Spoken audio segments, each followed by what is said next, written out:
Yo bir marta kelganmisizlar, domla, o'g'limni uylamoqchiman, qizimni chiqarmoqchiman, sunnatga muvofiq to'y qana bo'ladi deb kelganmisizlar bir marta? Bilmadim, yana bir 20 yildan keyin yaxshi bo'lib qolar. Bir ota jonivor 2 ta 3 ta qizini chiqarguncha eshakka chiqib ishlaydi, chiqarib bo'lgandan keyin brak bo'lib qoladi.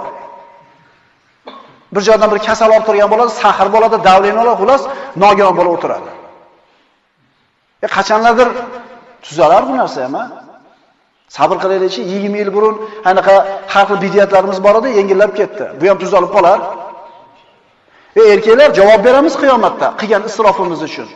Qayerdan topganimizga javob beramiz, qayerga sarflaganimizga javob beramiz. Va ishonaveringlar, uylanish, erga tegish oson. Agar shariatga, sunnatga muvofiq bo'lsa-chi, payg'ambarimiz sollallohu alayhi vasallam Ali roziyallohu anhu hech narsa bo'lsa bo'lmagan. Xutomiya sovutini sotib turib, shuni pulini mahr, shuni pulini 2 kilo, 1,5 kilo xurmo bilan to'yda o'tkazib yuborgan payg'ambarimiz.